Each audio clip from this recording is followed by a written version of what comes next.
Hey everyone! Welcome back to our series on our ongoing projects here at The Woodlands. This time, ang ipapakita ko naman sa inyo ay ang project renovation namin sa isang Linea unit. Ang scope of work namin dito ay interior and fence and gate only. As you can see, napakalaki ng property ng ating client. This has a total lot area of 138 square meter. It will have two sets of 4-fold gate and a pedestrian gate in the middle with canopy. The final design of this gate will have wooden planks na ilalagay natin in between the tubulars.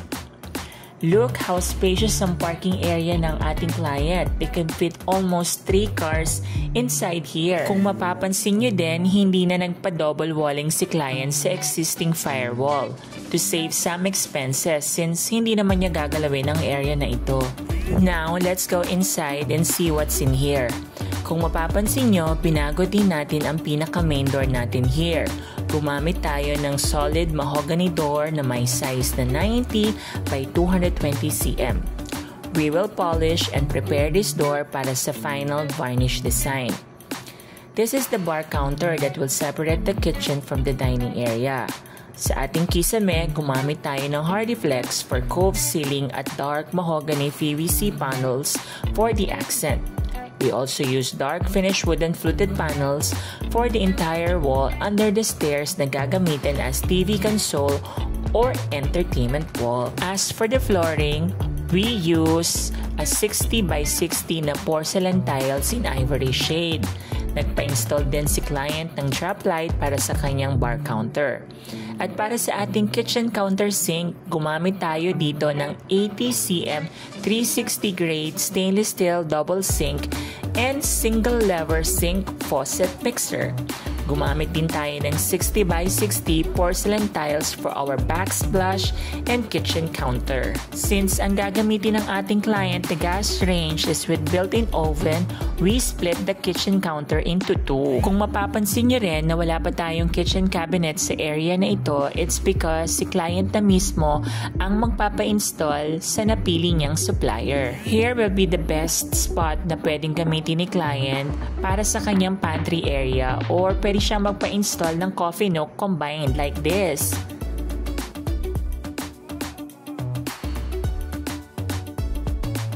Now, let's go out and see the service area.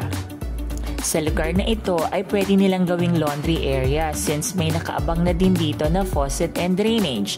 We make sure na available ito always sa lahat ng mga units na ginagawa namin.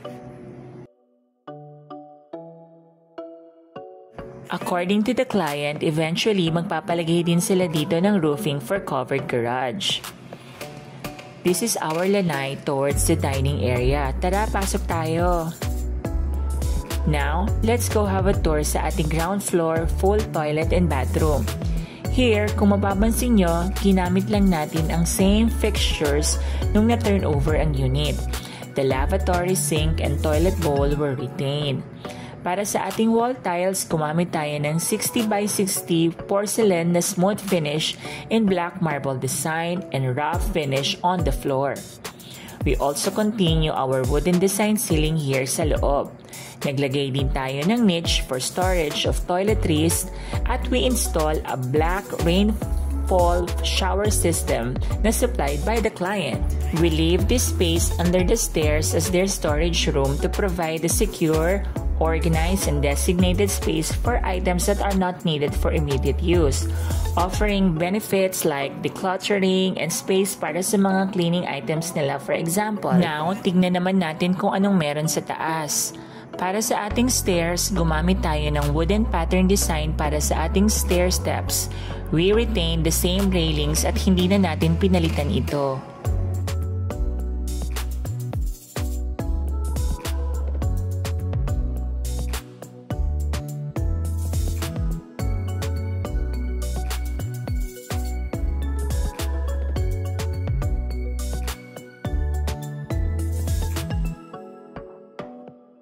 Pag-akyat sa taas, nandito rin ang ating second floor full toilet and bath. Katulad din ng ating ground floor toilet, same wall tiles din ang ginamit natin dito. Mag-i-install din tayo ng shower system.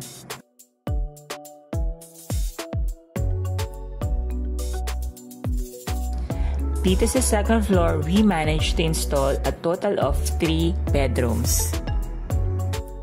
1, 2, 3.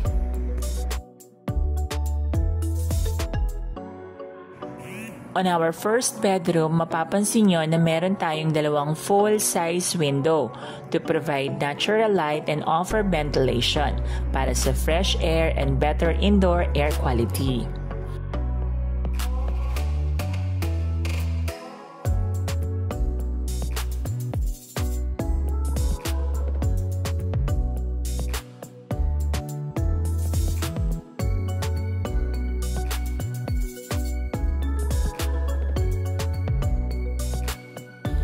The space of this room will fit a double-sized bed and a 3-door wardrobe cabinet. We also use mahogany doors para sa mga pintuan ng bawat kwarto. Now let's go to the second room. This is smaller in size but has a full-size window too. Pwede namang magkasya ang single bed here or this could be room for the kids.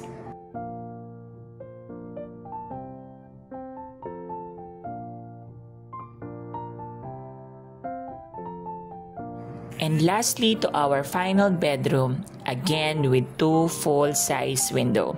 Alam niyo ba na habang mas madami yung bintana sa ating kwarto, it can give us energy efficiency through insulation and could offer us an outer view, parang connection to the nature. Dito naman, as big as queen-size bed can fit here and a full-size built-in cabinets. Look guys, kung gaano kalaki ang property ng ating client, hindi ba? Sa harap ng bahay niya, they can easily fit maximum of 3 cars, an e-bike, and even a motorcycle here na walang kaproble-problema.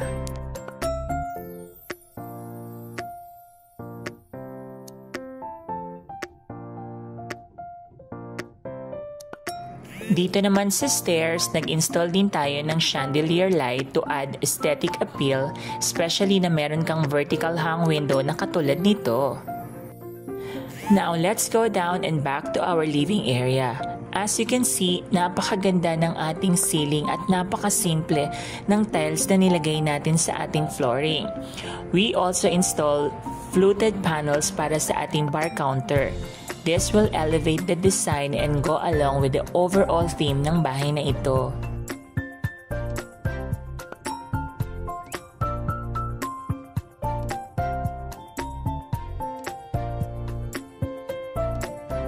Once again, let me bring you back along the perimeter of this house from the service area to the spacious garage and in front of the house.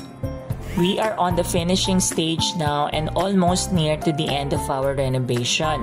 Most likely, baka in 2 to 3 weeks time matatapos na namin completely ang unit na ito. Kaya naman para sa mga Linea unit owners there na gustong magkaroon ng inspiration kung anong pwede nilang ipagawa sa bahay nila na hindi kinakailangang gumastos ng malaki para magpagawa at matirhan ang bahay nila, this is the best example for you. Anyway guys, I hope you enjoyed our short tour sa aming project here at The Woodlands and hope to hear from you soon. Ciao!